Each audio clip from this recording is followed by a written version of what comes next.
Welcome to the series of lectures on digital marketing and e-commerce. I am Dr. Suchita Vishwakarma, Assistant Professor with Department of Management, School of Management Sciences, Lucknow. And today our topic of discussion would be understanding domain and web hosting.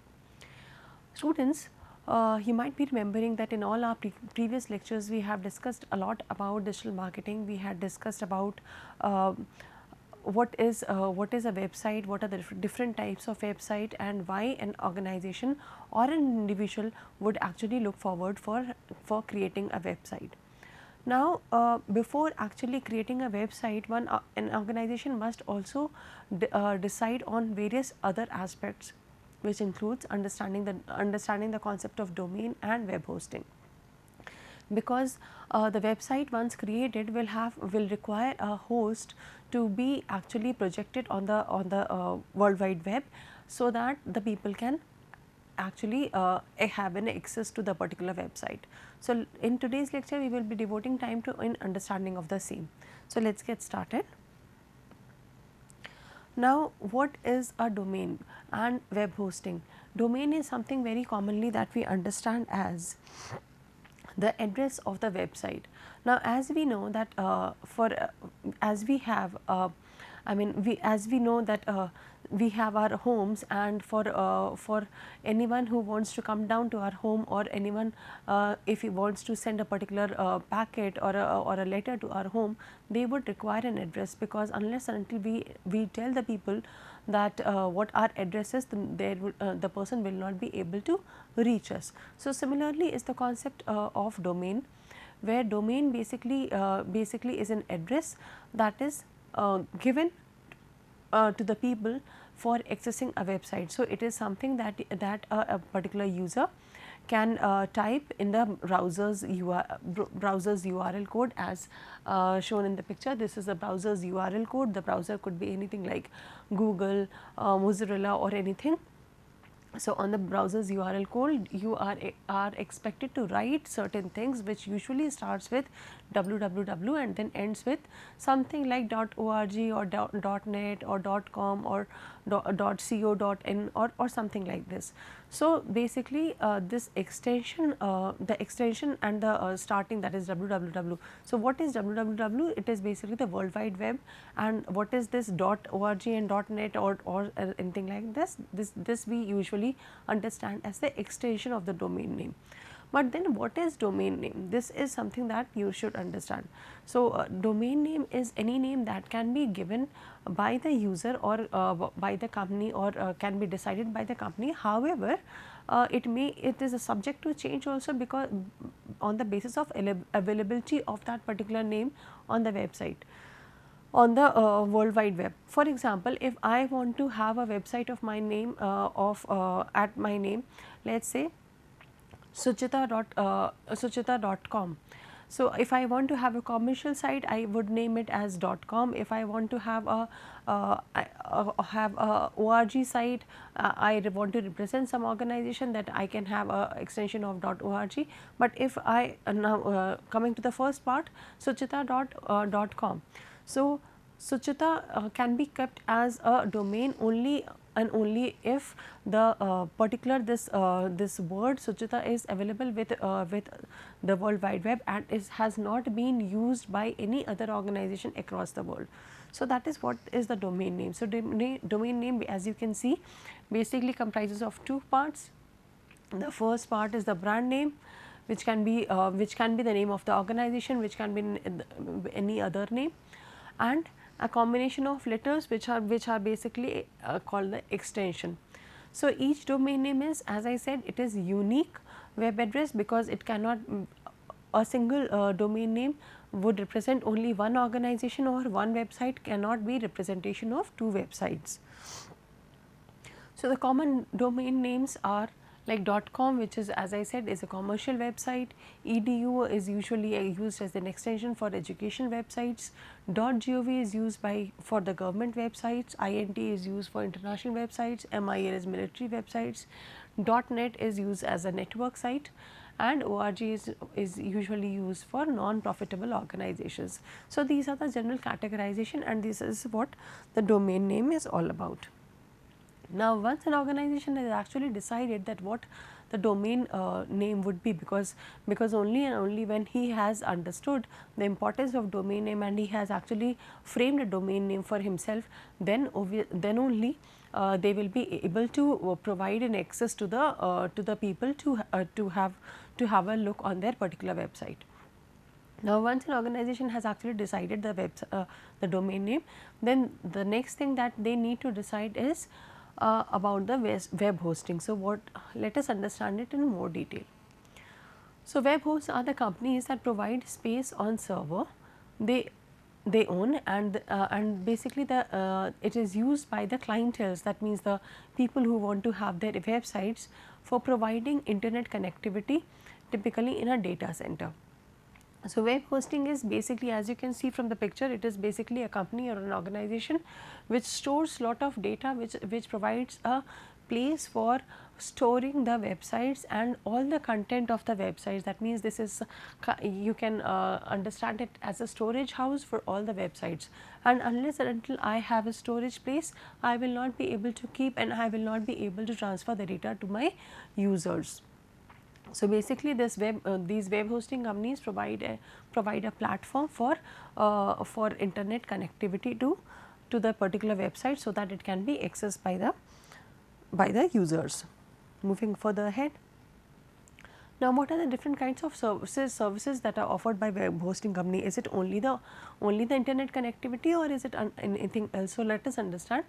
Web hosting companies various kinds of offers and services, which includes domain name registration. Once I have decided of a domain name, then obviously it needs to be registered, so that no one else, it is kind of patenting, where I can register it by my organizational detail, and then no one else in the world will be able to use the same domain name for their purpose.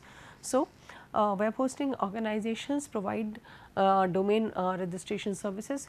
Then they also provide us a facility of website builder. That means they provide us various platforms, they assist us, they help us in website creation. Then the second is email hosting.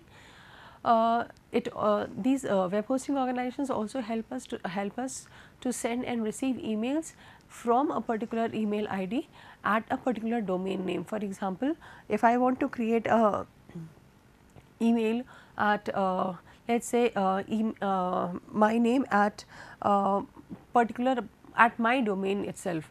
So, let us say suchita@smslucknow.com.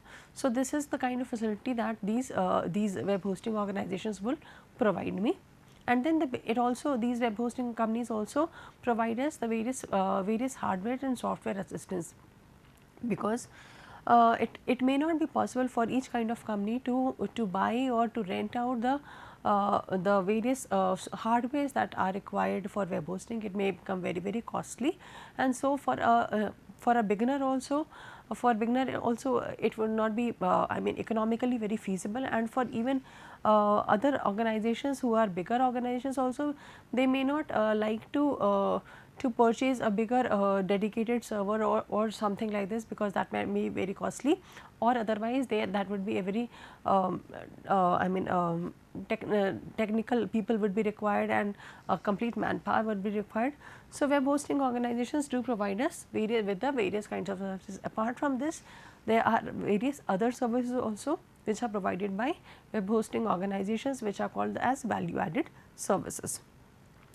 So, now moving further ahead, let us have a look on the various types of web hosting organizations, and why the web hosting organizations offers different kinds of services, because there are different needs of the different organizations.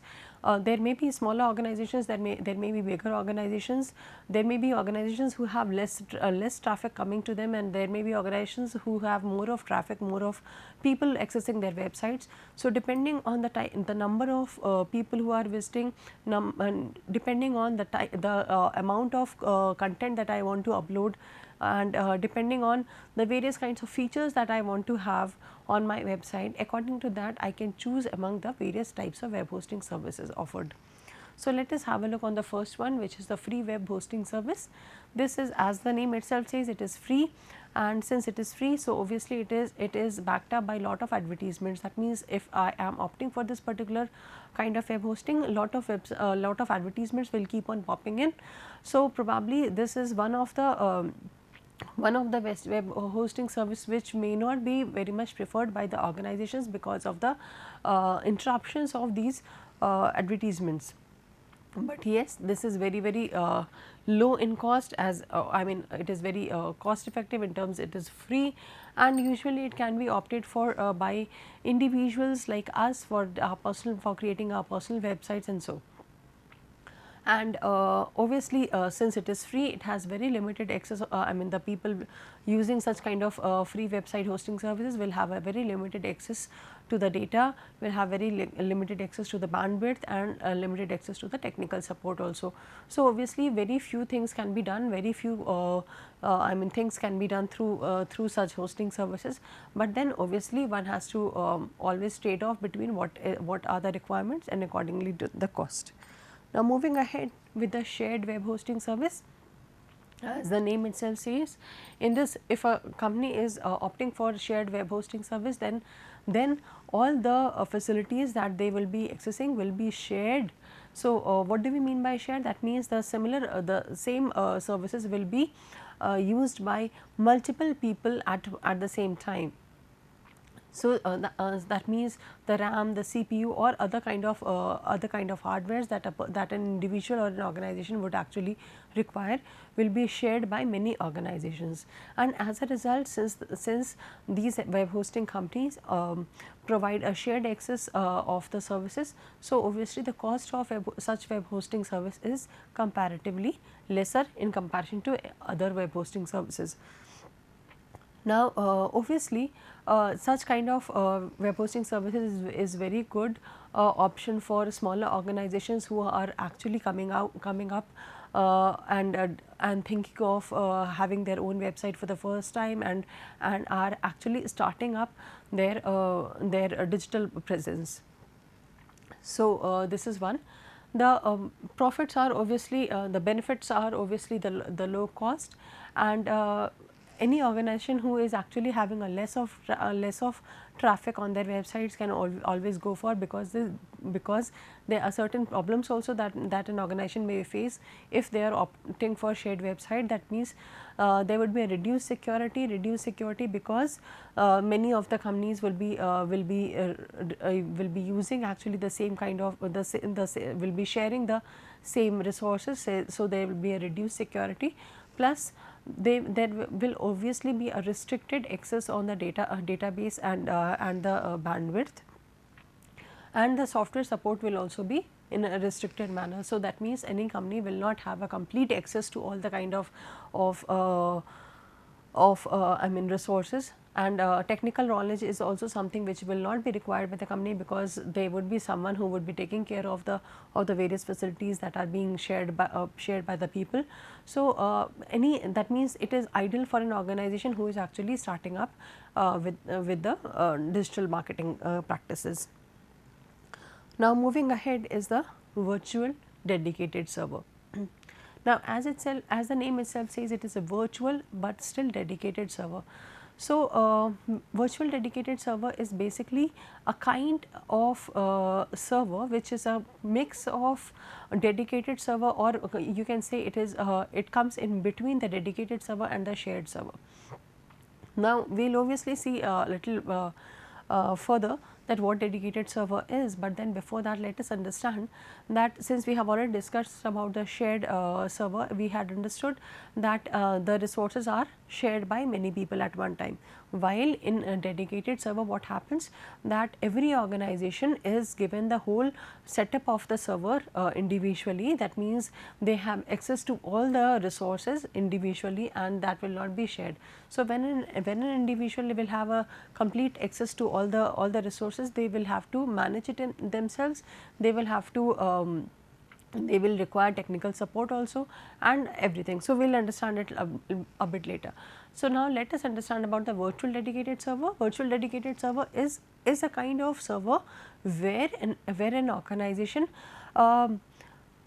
can actually feel that the server is dedicated to him, but then it will not be actually I mean it will look like that the server is only has been set up only for him, but it would not be actually, but it would be virtually. That means it will be obviously shared by many people, but on a virtual platform, and that means this server will have will have different divisions, and these different divisions will be given to one division will be given to one organization, the second division will be given to second organization. So, you will have a compartment of or a part of the package will be given to you. So, the user will have a root access to his own virtual space, and this particular virtual dedicated server is also known as virtual private server, or VPS. So, over here obviously, as you can see that this kind of compartmental or divisional part of the server is when given to an organization, it will provide more of bandwidth, more of and will be working efficiently even if the traffic load is comparatively more than the shared dedicated server in case of a shared server. So, the cost will also be comparatively higher than the shared server, but obviously be lesser than the dedicated server. And it would be obviously good for organizations who want to have their own domain name, because as we had seen in the earlier one, the shared server, the organizations will not have their own domain name. The domain name or the extension name will be followed by the server provider's name. So, it is one good opportunity for the organization to start up with their own domain name. But then yes, there will be certain I mean disadvantages too because of the reduced security, because again as I said that even in the case of virtual dedicated server, the server will be shared by multiple people. However, it would not seem to be, but still technically if we see, it would be it will be shared by many people, and then obviously the bandwidth will be comparatively lesser than the dedicated server, and obviously there will be restrictions of on the types and the numbers of softwares also that would be used by the organization. So, over here we can again see that VPS hosting provides more customized and scalability than shared hosting plans. Any organization who is actually looking forward for opting for VPS services will have more of features, and will be able to increase or decrease their the features that they want or the traffic that they want accordingly, and accordingly they can have a bigger lot of the virtual dedicated server, or a smaller one. This is something that they can always choose for, and it is always a good option for users who want to be robust and yet at the same time they want to be affordable too. So, now coming to the next type of server, which is called the dedicated server. As the name itself says, it is a dedicated server. That means the complete setup of the web hosting services will be provided to one company only. Since the complete resources will be for one, so that means it will be very expensive also, and hence it is mostly used by those organizations who know that they have a lot of traffic. The expectation is that the traffic that would be coming to them would be very high. And for this obviously the companies would require a lot of technical support, because they will have their own domain name. They would require people who can manage all the kind of databases, who can take care of all the resources that they have. They can have access to unlimited softwares, whatever they want, according to their according to the purpose that they want, according to the clienteles that they have, and so, and obviously they will also have a unlimited bandwidth and a lot of support, space also, and database support also. They can add many features in their websites according to their requirements.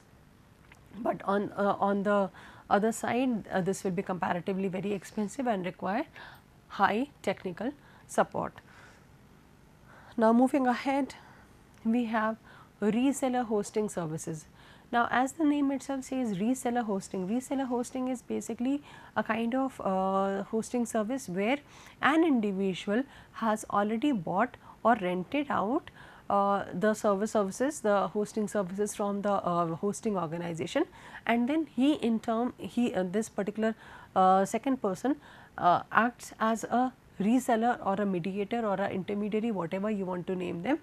And they are again renting out the spaces that have been allotted to them to other people. So, these other people could be one or it could be many, and since the web that means the web hosting organization had rented out to me, and then I am again renting out to other people. So, that means obviously all the access will be there with to me, and all those people who are using my space and my domain or kind of things, then obviously the control will not be with them, but will be with me. That means I will be providing them all kind of support, I will be providing them resources, I would be giving them access to the server. So, in that case actually what happens that I may charge preferential pricing from these people. It may not be actually similar to what the pricing is of the web hosting company. So, it can be slightly different. It could be slightly expensive for my clients again. And the benefit is that these organizations can have a complete control on the resources, because whatever kind of services that they want would be my responsibility to provide them. So, they can have a complete access, and a complete support will also be provided to me, and I will be completely responsible for giving them all kind of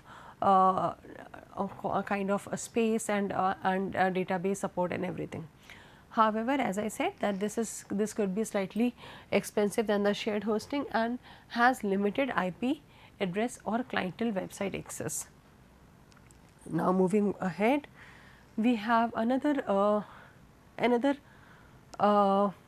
web server service which is called co-location hosting. So, as the name itself says, co-location, basically co-location hosting service is one in which the company may not actually want to spare their location, their space for keeping the resources with them, because as you know, in many of the cities, many of the metropolitan cities, the offices or the organization space is very limited, and they are very expensive. So, an organization may not want to spare a room or spare a manpower to keep the particular resources with them and then to manage it. So, this is one option where co-location is an option for businesses that want to run their own web servers and machines, but do not want to maintain them directly. They are kind of renting out a space or renting out people who would keep these resources all together with them, who would manage them, and the organization would obviously be paying on behalf of it. So, the website owner places its own server or premises or its ISP on others host, where it is stored, maintained and provided with the uninterrupted power supply. It provides security protection for use for the server while still giving you control of all your equipments. So, that means all the cooling systems that are required, the uninterrupted power supply, the management and everything would be taken care by some other organization. This some other organization can be an independent organization or could be a another host as well. So, basically this co-location hosting services helps me reduce the cost of maintenance altogether. So, this is one of again very advantageous kind of hosting service where I will have control, but still I am able to reduce on the cost in comparison to the dedicated host service. Now, moving further ahead, we have cloud hosting service. Cloud hosting service are basically application based services which makes applications and websites more accessible using cloud resources. So, over here in cloud hosting service, all the resources are shared, but on a cloud platform, and over here the accessibility, there are multiple kind of servers who are attached to one another and are shared through network, and many of the clients can can have an excess of this cloud hosting service. And the best part of cloud hosting service is that, as you can see from the picture itself, that if I have one particular server and if the server goes down, then there would be a problem in accessing website of mine. So, there will be an error, but in case of cloud hosting services, since there are a lot of servers who are connected to each other and are accessible through a cloud network, and so even if in case of one server goes down, I will not have any problem, because it will be shared by because my website will be hosted through multiple numbers of servers who are connected to each other. And so, even then, even after the out of order situation of one of the server, my website will still be running. So, this is one biggest advantage of the cloud hosting service. So, let us look forward for the other benefits of cloud hosting service. The resources can be scalable, that means the organization has a control on deciding that what are the different kind of resources that they would look forward, they want according to their requirements. The organizations only pay for the resources they use, and there is no need of maintaining it, and there is no need of keeping it when they are actually not using, and it is more reliable, scalable, and the performance is comparatively much better. These hosting services do support various languages of like SQL and SQL databases, and the solutions are automated and controlled by APIs and portals and mobile apps as well. So, this is one big advantage of cloud hosting. Now, let us also have a look on the top web hosting service providers in India, which includes these these are few of them. There are various other web hosting services also, which one can have an look on. So, let us also understand that why and how choosing best web hosting services, how should one choose the web hosting services. It depends upon the uptime, that means how much bandwidth that they are going to give us, how much is the time that is required to upload our things, available storage, monthly traffic. Obviously, if as I said that if the traffic is less, then I may not want to have a dedicated service, but vice versa in the other case.